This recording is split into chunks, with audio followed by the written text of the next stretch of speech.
नमस्कार प्यारे दोस्तों, आप सभी का स्वागत है एक बार फिर से। तो आइए आज हम जानेंगे संधि का तीसरा भाग, विसर्ग संधि। तो दोस्तों, विसर्ग संधि क्या होती है? इससे पहले हमने संधि के 2 टॉपिक कंप्लीट कर लिए हैं। तो आइए आज हम तीसरा टॉपिक लेके आए हैं, विसर्ग संधि। तो विसर्ग संधि की दोस्तों परिभाषा देखेंगे। सबसे पहले तो विसर्ग का किसी स्वर के साथ या किसी व्यंजन के साथ जब जो मेल होता है, उसमें जो विकार उत्पन्न होता है, उसे ही हम विसर्ग संधि पढ़ते हैं। तो दोस्तों, विसर्ग संधि में कई नियम हैं जिन्हें आज हम कंप्लीट करेंगे। तो सबसे पहला नियम क्या कहता है दोस्तों? सबसे पहला नियम कहता है, यदि विसर्ग से पूर्व अ हो, यदि किसी विसर्ग से पूर्व अ हो और विसर्ग के बाद किसी वर्ग का तीसरा या चौथा या पांचवा वर्ड, कोई भी वर्ग जो क च ट तप वर्ग होते हैं, उनका तीसरा वर्ड या चौथा वर्ड या पांचवा वर्ड, या फिर अंतस्थ व्यंजन। दोस्तों, ये आपके अंतस्थ व्यंजन है, यर लब या फिर ह। अगर इनमें से विसर्ग से पहले अ हो और विसर्ग के बाद ये कोई भी वर्ड मिल जाए, तो विसर्ग का किस में परिवर्तित हो जाता है? ओ में। तो दोस्तों, आइए इसके हम कुछ एग्जाम्पल देखेंगे, उसके ज़रिए से ये अच्छे से समझ में आएगा। जैसे तपह धन बल। तो दोस्तों, आप देख पा रहे होंगे, जब तपह का विच्छेद करेंगे, वर्ड विच्छेद करेंगे, तो इसमें प के साथ अ मिला हुआ होता है। तो विसर्ग से पहले आया है, ये हमारी एक पॉइंट कंप्लीट हुआ। उसके बाद या तीसरा, चौथा, पांचवा या यरलब कोई भी वर्ड हो, तो आपका किस में परिवर्तित हो जाएगा? विसर्ग ओ में। तो आपका पीछे क्या हुआ? व। तो विसर्ग का किस में परिवर्तित होगा? ओ में। तो क्या बन जाएगा? तपो बल। तो दोस्तों, क्या बन गया इसका? तपोबल। ऐसे दूसरा देखेंगे, जैसे मनः धन विज्ञान। तो दोस्तों, ऐसे अगर मनः का वर्ड विच्छेद करेंगे तो वहाँ पे भी अ के साथ विसर्ग आ रहा होगा, और व आ रहा है यहाँ पे। ये क्या है? अंतस्थ व्यंजन। तो इसका किस में परिवर्तित होगा? ओ में। तो क्या बन जाएगा? मनोविज्ञान। क्या बन जाएगा दोस्तों? मनोविज्ञान। आगे देखेंगे, जैसे अधः गति। तो दोस्तों, ऐसे भी इसमें भी अ के साथ विसर्ग आ रहा है और इधर ग आ रहा है। ग ये भी क वर्ग का तीसरा अक्षर है, क वर्ग का क ख ग। तो यहाँ पर ये वाली कंडीशन फॉलो हो रही है। तो क्या बन जाएगा? अधोगति। अधोगति। ऐसे दोस्तों आगे देखेंगे, यशः धन दा। तो इसमें कौन सी कंडीशन फॉलो होगी? देखेंगे, अ के साथ विसर्ग आ रहा है और इधर द। ये कौन सा अक्षर है? त थ द। त वर्ग का तीसरा वर्ड है ये, द। त थ द, त वर्ग का तीसरा वर्ड। तो विसर्ग का किस में परिवर्तित होगा? ओ में। तो क्या बन जाएगा? यशोदा। क्या बन गया दोस्तों? यशोदा। तो आपने पहली कंडीशन कंप्लीट की। क्या हुआ? अ के साथ अंतस्थ व्यंजन हो, उसके साथ अगर किसी वर्ग का तीसरा वर्ड या फिर चौथा वर्ड या पांचवा वर्ड या अंतस्थ व्यंजन या फिर ह हो, तो विसर्ग किस में परिवर्तित हो जाएगा दोस्तों? ओ में। ऐसे एग्जाम्पल भी देखे हैं, तपह बल, तपोबल, मनोविज्ञान, मनोविज्ञान। आगे देखेंगे दोस्तों, इसकी दूसरी कंडीशन क्या होती है, उसे समझेंगे। यदि किसी विसर्ग के साथ, ऊपर क्या आ रहा था? ओ, अ के साथ। नीचे क्या है दूसरी कंडीशन में? अ को छोड़कर, आगे अ को छोड़कर विसर्ग अन्य किसी स्वर के साथ आए। विसर्ग अ को छोड़कर अन्य किसी स्वर के साथ आए और उसके बाद कोई स्वर हो या किसी वर्ग का तीसरा, चौथा, पांचवा या फिर अंतस्थ व्यंजन और ह। अगर ये वर्ड आते हैं तो विसर्ग का किस में परिवर्तित हो जाएगा दोस्तों? तो विसर्ग का र में परिवर्तित हो जाता है। इसको छोड़कर किसी के साथ विसर्ग आ जाए, कोई भी स्वर हो। जैसे एक एग्जांपल लेंगे, उसके बाद समझ में आ जाएगा आपको। जैसे दु धन उपयोग, तो यहाँ पे आप देख पा रहे होंगे दु, अगर इसका विच्छेद करेंगे तो क्या होगा?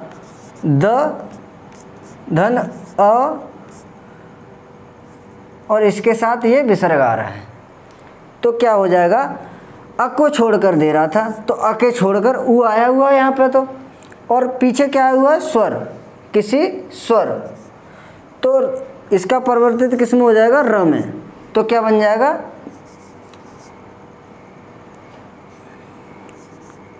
दुरुपयोग।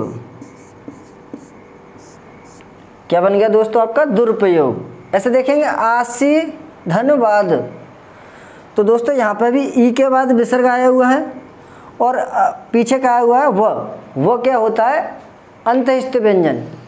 अंतस्थ व्यंजन दोस्तों कितने होते हैं? 4 होते हैं। य र ल व, और स है वो आपका ऊष्म व्यंजन है।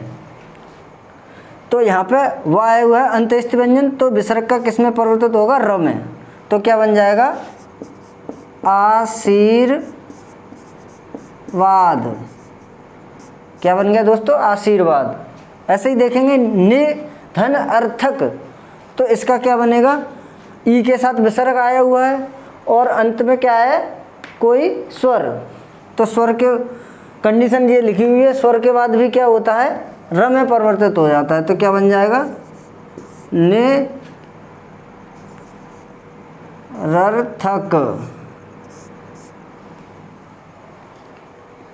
निरर्थक। ऐसे ही बहुमुख, तो क्या बन जाएगा? बहिर्मुख। बहिर्मुख। ऐसे दोस्तों आपने दूसरी कंडीशन पढ़ी, आ को छोड़कर विसर्ग किसी स्वर के साथ आए और अंत में स्वर, तीसरा वर्ड, चौथा वर्ड, पांचवा वर्ड, अंतस्थ व्यंजन कोई भी हो तो विसर्ग र में परिवर्तित हो जाता है। एग्जाम्पल भी देखें। आगे आते हैं दोस्तों तीसरी कंडीशन। तीसरी कंडीशन कौन सी होती है? यदि कोई विसर्ग के पश्चात, मतलब किसी विसर्ग के बाद यदि च या छ का मेल हो, किसी विसर्ग के बाद च या छ का मेल हो, तो विसर्ग किस में परिवर्तित हो जाएगा दोस्तों? स में। किस में परिवर्तित हो जाता है? स में। यह स कौन सा स है?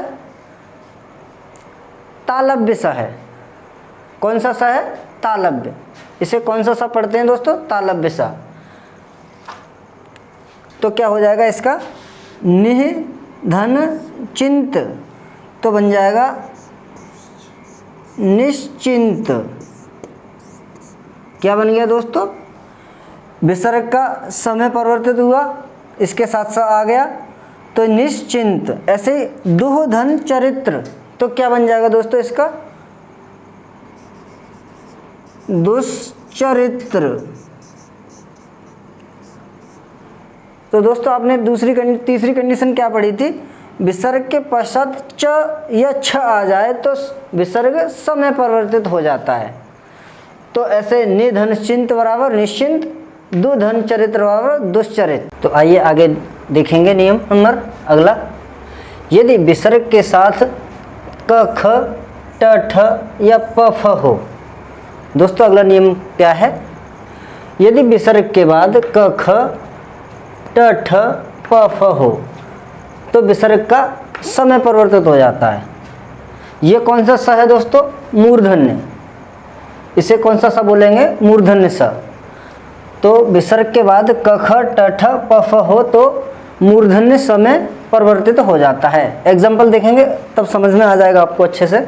जैसे निह धन फल, तो दोस्तों निह विसर्ग आ रहा है, उसके बाद क्या है? फ, तो क्या हो जाएगा? स में परिवर्तन, तो क्या हो जाएगा? निष्फल। क्या बन गया दोस्तों? निष्फल। ऐसे ही आगे देखेंगे निह धन काम, तो क आया है विसर्ग के बाद, तो क्या बन जाएगा? निष्काम।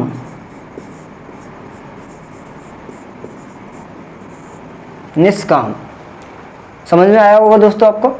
आगे देखेंगे, आगे कंडीशन क्या है, अगली कंडीशन क्या कहती है दोस्तों, यदि विसर्ग के पश्चात, विसर्ग के बाद त या थ आए, विसर्ग के बाद त या थ आए तो स कौन सा, दंतव्य। ये कौन सा स है, दंतव्य स। दोस्तों स कैसे पता करें ये कौन सा स है, तो एक शॉर्ट ट्रिक बता देता हूं मैं। तैमूद, तो तैमूद, तो सबसे पहले स, पहला सा होगा वो तय मतलब तालव्य, दूसरा सा म मतलब मूर्धन्य, और तीसरा स मतलब तैमूद, द मतलब दंतव्य। तो ये कौन सा सा है, दंतव्य, ये कौन सा सा है, मूर्धन्य, और जो इससे पहले पड़ा हुआ था वो कौन सा सा था, तालव्य। तो दोस्तों आगे देखेंगे, विसर्ग का त या थ से मेल होता है तो स में परिवर्तित हो जाता है। इसके एग्जांपल देखेंगे, जैसे निह धन तार बराबर निस्तार, क्या बन गया, निस्तार।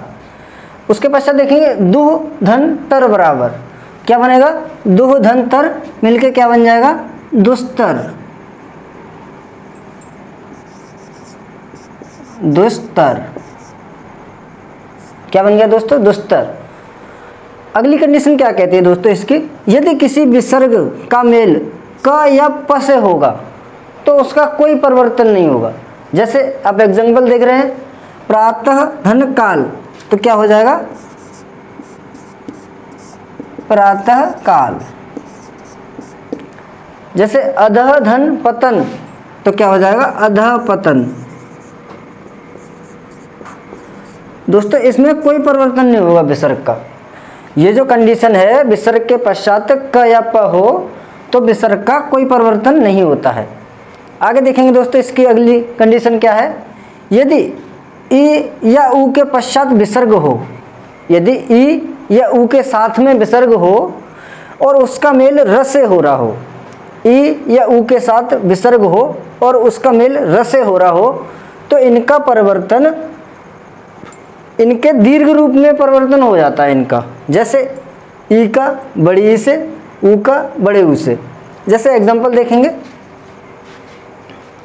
निह धन रोग, तो क्या बन जाएगा, निरोग,